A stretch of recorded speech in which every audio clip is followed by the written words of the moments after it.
بیٹی تو صحیح کہہ رہی ہے، انہیں کیا معلوم، انہیں معاف کر دے۔ آپ کے کہنے پر میں معاف کر سکتی تھی، لیکن پہلے انہیں اپنے الفاظ واپس لینا ہوں گے، میں نے کہا، اور بڑی بھی اپنی جگہ سے اٹھ گئی۔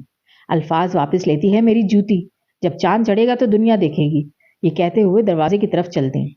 جو چاند آپ کی پوتی شہناز نے چڑھایا تھا وہ سب دیکھ چکے ہیں، اب آپ مجھ سے یہ توقع نہ رکھیں کہ جس رکشے میں کالج جاتی تھی اسی رکشے والے کے ساتھ کورٹ میرج کر لی اس نے، اور آج میکے میں بیٹھی ہے طلاق کے بعد۔ میں نے کہہ دیا اور باہر کی جانب جاتی بڑی بھی لوٹ آئی تھی۔ میں تیرا منہ نوچ لوں گی اگر تو نے میری پوتی کا نام لیا۔ وہ بے انتہا غصے میں میری طرف بڑھی، لیکن باقی عورتوں نے انہیں راستے میں ہی روک لیا۔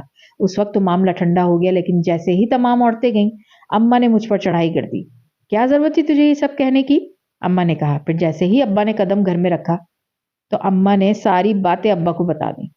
اماں نے وہ سب کچھ مسخ کر دیا جو وہ عورتیں خاص طور پر بڑی بھی بکواس کر کے گئی تھیں۔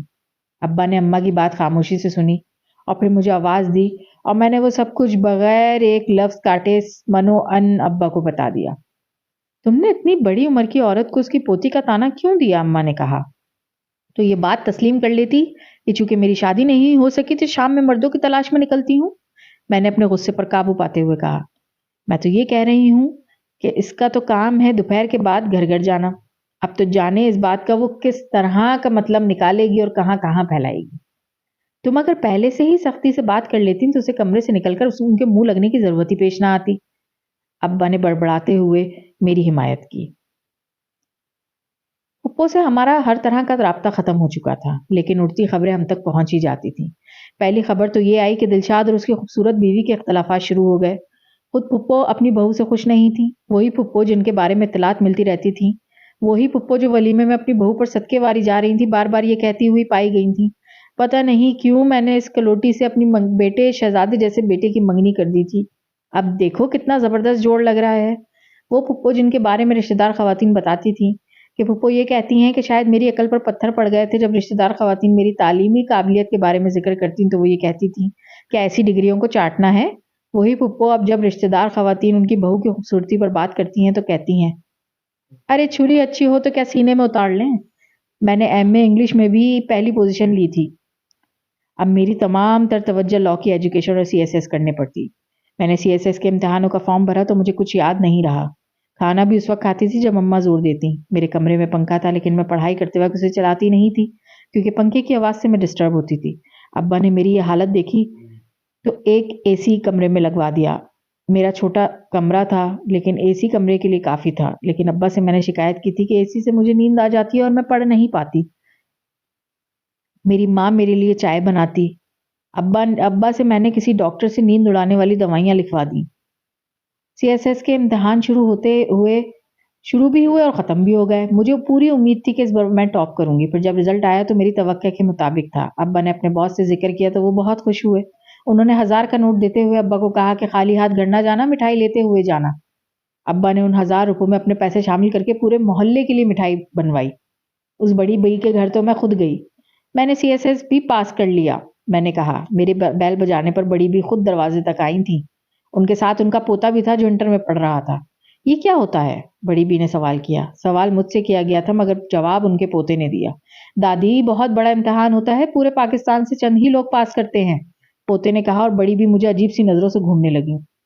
ہماری بچی بہت قابل ہے، ہر امتحان میں اول آتی ہے، بڑی بی نے خوش ہو کر کہا۔ ٹاپ کرنے کی خوشی بہت تھی، لیکن یہ دھڑکا بھی تھا کہ ٹریننگ کے لیے مجھے گھر سے دور ہونا پڑے گا۔ اس وقت تک میں کبھی گھر سے دور نہیں گئی تھی، لیکن یہ دھڑکا صرف دھڑکا ہی رہا تھا۔ جب میں وہاں پہنچی تو وہمہ ہو گیا۔ ٹریننگ انسٹیٹیوٹ کا ماحول بہت اچھا تھا۔ ہم وہاں 5 لڑکیاں تھیں، 4 کا تعلق بڑے گھرانوں سے تھا، صرف میں تھی جو لوور مڈل کلاس سے تعلق رکھتی تھی، اور یہ بات میرے اساتذہ کے لیے بھی حیرت کا باعث تھی۔ میں نے ٹریننگ میں بھی ٹاپ کیا اور پھر پوسٹنگ کی باری آئی تو مجھ سے پوچھا گیا تو میں نے کہا میں کراچی سے ہوں، میرا خیال تھا میں اپنے گھر میں رہوں گی، لیکن گھر پہنچی تو اماں نے بتایا ابا نے گھر بیچ دیا اور اب ہم اس کرائے کے گھر میں ہیں۔ مالک مکان اچھا آدمی نہیں تھا، اس نے ابا کو گھر خالی کرنے کا نوٹس دیا۔ اس رات میں نے ابا سے بات کی کہ گھر بیچ دینے کی کیا ضرورت تھی۔ بیٹی، تمہارے باپ کی آمدنی اتنی نہیں تھی کہ اتنی اعلیٰ تعلیم دلواتا، اس لیے میں ادھار لیتا رہا۔ جب ادھار کی رقم بڑھ گئی تو مکان بیچنے کے علاوہ میرے پاس کوئی اور راستہ نہیں تھا۔ اگلے روز میں نے ڈی سی صاحب کے ساتھ جا کر وہ مکان دیکھا جو مجھے الاٹ ہوا تھا، پھر میں نے اپنے والد اور والدہ کو اسی مکان میں شفٹ کر لیا۔ والدہ یہ مکان دیکھ کر بہت خوش ہوئی اور خوشی سے رونے لگیں۔ وہاں پہ اے سی فرنیچر سب ساتھ نہیں لے جایا گیا تھا. اماں گھر جا کر برتن لے آئیں اور ہم نے وہ رات اسی مکان میں گزاری تھی. اگلے روز صبح ڈی سی صاحب نے ڈرائیور کے ساتھ کار بھجوا دی تھی. میں دفتر گئی اور وہاں کام شروع کر دیا. انتظامی امور کے ساتھ عدالتی امور میں بھی مجھے ہی نپٹانے تھے. 15 روز ہو گئے تھے مجھے اپنا کام کرتے ہوئے. پھر ایک دن میں اپنے کام میں مصروف تھی. میرے پی اے نے ایک وکیل کا کارڈ میرے پاس پہنچایا جس پر ایڈوکیٹ سپریم کورٹ درج تھا. میں نے انہیں بلوانے میں تاخیر نہیں کی تھی. میڈم میں اس لیے حاضر ہوا ہوں کہ میری موکلہ کو اس کے شوہر نے مار پیٹ کے گھر سے نکال دیا ہے. وکیل صاحب نے کہا. میں اس سلسلے میں کیا کر سکتی ہوں؟ میں نے کہا. آپ تھانے جا کر ایف آئی آر کٹوائیے. میں نے کہا تو وکیل صاحب نے مجھے بہت غور سے دیکھا. میڈم میری موکلہ کا شوہر کا نام دلشاد ہے. اس نے کہا اور ایک فلم سی میری آنکھوں کے سامنے گھوم گئی. ٹھیک ہے آپ کل اپنی موکلہ اور ان کے شوہر کو لے آئیں. میں دیکھ لوں گی کیا معاملہ ہے. اگلے روز پہلے وکیل اپنی موکلہ کے ساتھ آیا. یہ وہی دلشاد کی خوبصورت بیوی تھی جس کی پھپھو تعریفیں کرتے نہیں تھکتی تھیں. میڈم میں جانتی ہوں میں آپ کی مجرم ہوں لیکن قدرت نے مجھے اس کی ایسی سزا دی ہے کہ میرا دل خودکشی کرنے کو چاہتا ہے. اس نے کہا اور اس کے ساتھ ہی اس نے رونا شروع کر دیا. تمہارا مسئلہ کیا ہے؟ میں نے سوال کیا. میڈم میں اب اس کے ساتھ نہیں رہ سکتی. عورت نے روتے ہوئے ہی جواب دیا. اور اس کی وجہ کیا ہے؟ میڈم پہلے تو وہ صرف شک کرتا تھا اتنا زیادہ کہ میرا جینا دوبھر کر دیا.